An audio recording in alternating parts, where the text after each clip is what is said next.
reign at United was a very interesting one because he did it both ways. He won with academy kids and some well-placed veterans, and then he won with big name guys.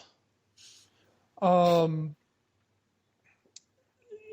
near the end, I just, other than Robin Van Persie, they didn't really sign any top class players his last few years at United. People still say that final team Ferguson had when he won the title, last time United won the title, people still tongue in cheek say it was the worst Premier League team, championship team ever. Which I don't really think that's true. There are probably some that are worse, but you were not looking at a world-class star-studded group. You were looking at, Rooney, Van Persie. Everyone has talked about for years how bad the midfield's gotten at United. And De Gea. Those were kind of the three guys who kind of carried them to that last title. Moyes came in. One thing we read today, United had a deal in place for Thiago Alcantara, the Bayern Munich superstar, and Moyes was the one who vetoed it. Wow. Moyes shot that down. We all remember the summer Moyes came in, and their biggest signing ended up being Fellaini at the last minute. Yeah. So they brought in nothing that year. And then this past the off season after that, they bring in Di Maria, and Di Maria never gets comfortable playing for Van Gaal, and then they sell him. I mean, Martial and Morgan Schneiderlin and Bastian Schweinsteiger were their big acquisitions in the offseason. Mm-hmm. They have not bought world-class players in probably the last 5 or 6 years at United. So, I don't really consider Juan Mata to be a world-class player at this point of his career. No. So, you're looking at a team who basically they've kind of won in spite of not having, don't get me wrong, they've got good talent. Mm-hmm. But they don't have who is an elite world-class talent right now at Manchester United? De Gea. Rooney's not anymore. No. Martial might have the potential, but he's not. Schneiderlin, it just isn't that good. Schneiderlin is a solid Premier League midfielder. But that's it. He is a good player, but he's not working. He's not. No. He's not starting for France. No, God no. He's not starting for the French team. Schweinsteiger was world class. He's not anymore. Chris Smalling is their closest defensive player to being world class, and that is laughable in itself. Yeah. But no offense to Smalling, but he's much better. He's not a world beater yet. They don't have an elite squad. Yeah. And I think a little bit of that may have been over the summer. Guys saw last year Di Maria's like, I can't play for this guy. Yeah.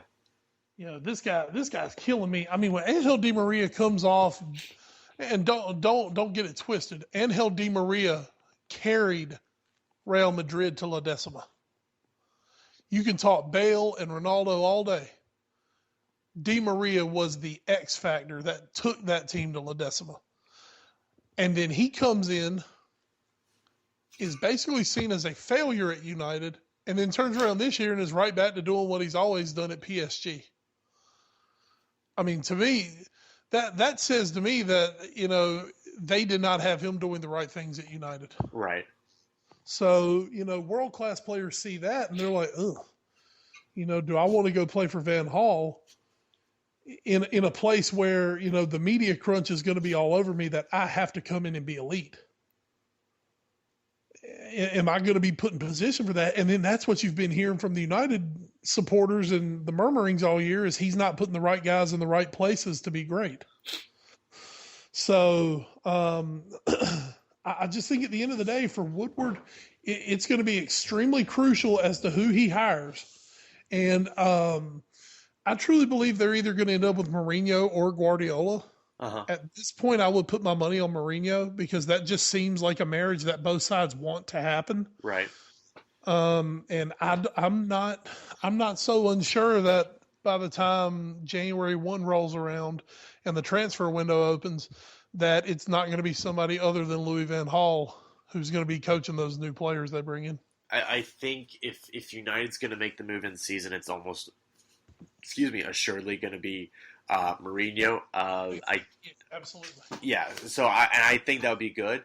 I think United, I'd heard previously, had kind of balked at Mourinho. We've seen Mourinho kind of has a 3-year shelf life, and I think a place like United, was a little hesitant with something like that after the stability of Sir Alex Ferguson. But after the last couple of years they've had, I think they would take some silverware right now over stability. And that's the great equalizer is, you can. Hey, I mean, let's just compare it a little bit to the University of North Carolina. Sure. You can do it the Carolina way when you're winning. Yeah. When you're not winning, suddenly, maybe we'll try something else here. Yeah. And that's the thing. They want to do it the United way, but you know what? When the United way is not working, the natives are getting restless. Yes, a little bit over in Manchester.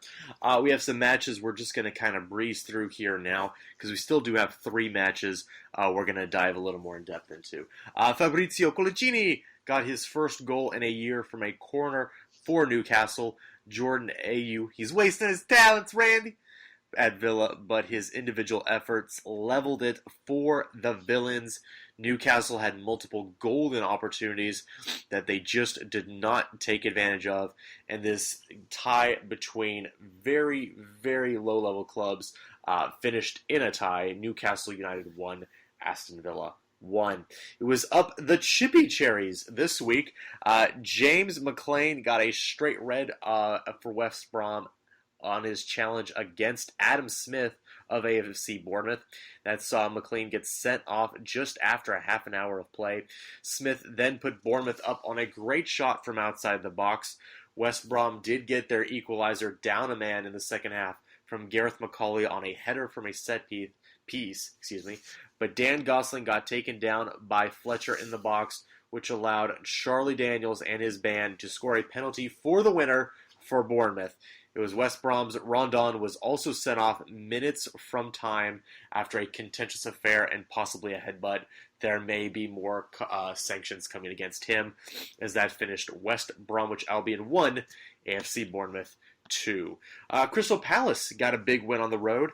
First, they got a Wilfred Zaha penalty claim just before halftime that Connor Wickham coolly took to go 1-up on Stoke. Stoke did get a penalty back in the second half on a handball in the box. Bojan took it and got it through Wayne Hennessy's outstretched hand. He did get a fingertip on it, but it wasn't enough to keep it out. That leveled it at 1. Sean Young Lee, though, won it for Palace in the 88th on a great curling effort from long distance as it finished Stoke 1, Crystal Palace 2. Swansea may have deserved a point at home against West Ham, but Adrian did his utmost best, along with possibly a bit of a very dodgy actually, Lee Mason non-handball decision to keep it scoreless at the Liberty Stadium. Swansea still looking for wins to get them out of the relegation zone, almost shockingly to everyone given how their season started, as it finished Swansea City 0, West Ham 0. And now, Wes, we're going to go... Now, Wes, we're going to ignore that, everyone at home. Now we're going to go to our final 3 matches. We're going to dissect a little more in depth. And, Wes, we have to start at Vicarage Road, where Nathan Ake got his first Premier League goal after a huge howler from deputy Liverpool goalie Adam Bogdan 3 minutes in. Then the great Troy Deeney found Ingolo for another one within 15, and it was 4-4 for Ingolo. He made a brace, though, in the final 10 minutes on a defensive breakdown that Watford's whole team took advantage of. Flores happy on one side.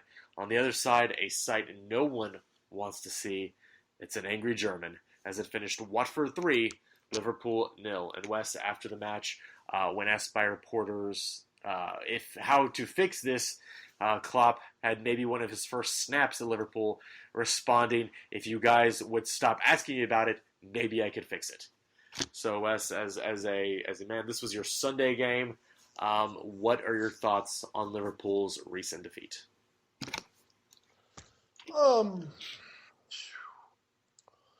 I think it shows you right now that, just like we talked about earlier, when a new manager comes in, they can give you a breath of fresh air. Mm-hmm. It can, just get guys playing at a little higher level than what they're used to. Yeah, and this is why teams are not afraid in March to make a move before to try to avoid relegation. Right. You try to get them on a hot streak, get them on a heater, get things going. Liverpool played a really good string of football. But now, Ed, I think what we're seeing, and here's the thing, it's weird to say, Liverpool have talented players. Yes. It just does not look like this team is really well put together for what they want to do. It's almost like this transfer committee with Brendan Rodgers, however you want to look at it. It's almost like they've gone out and played some fantasy football. Ooh, yeah. And then, they've gotten well-regarded players. They've gotten talented players. There's no doubt there's talent there.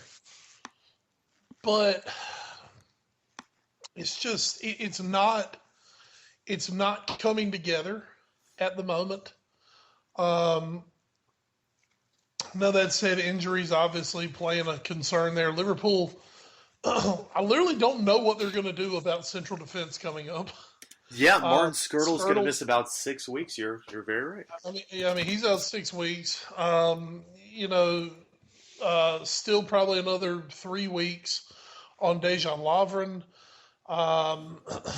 Skirtle had always been the great constant in that defense. Sacco is back. That's great. He's playing off some rust right now. You could definitely see the other day he was nowhere near his best. Hadn't played in 2 months. Right. And you're kind of thrown back right into the deep end of it. Kolo Touré, I think you're seeing that Klopp does not trust Kolo Touré.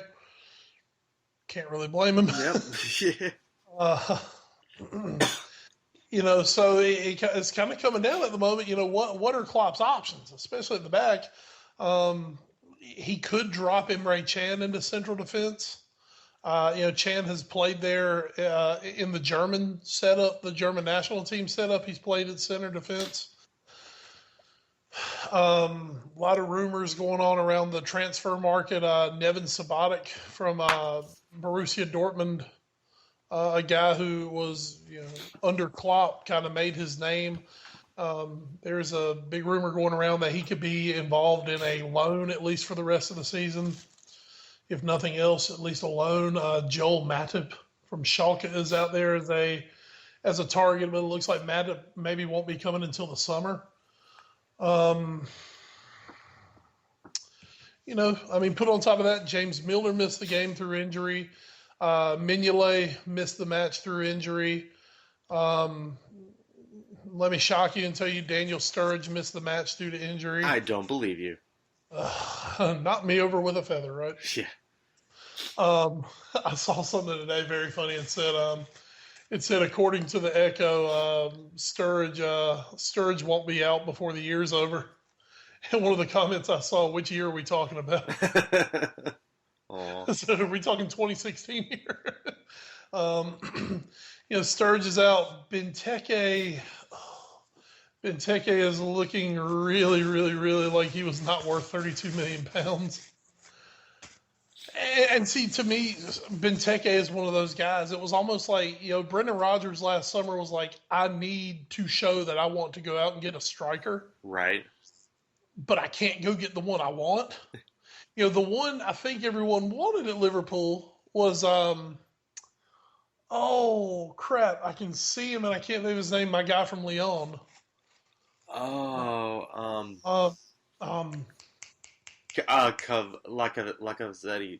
Lacazette. Alexander Lacazette. Yes. I think that's the one he wanted. His club said they're not going to sell him. They were true to their word. They didn't sell him to anyone. Arsenal also wanted him. They didn't sell. So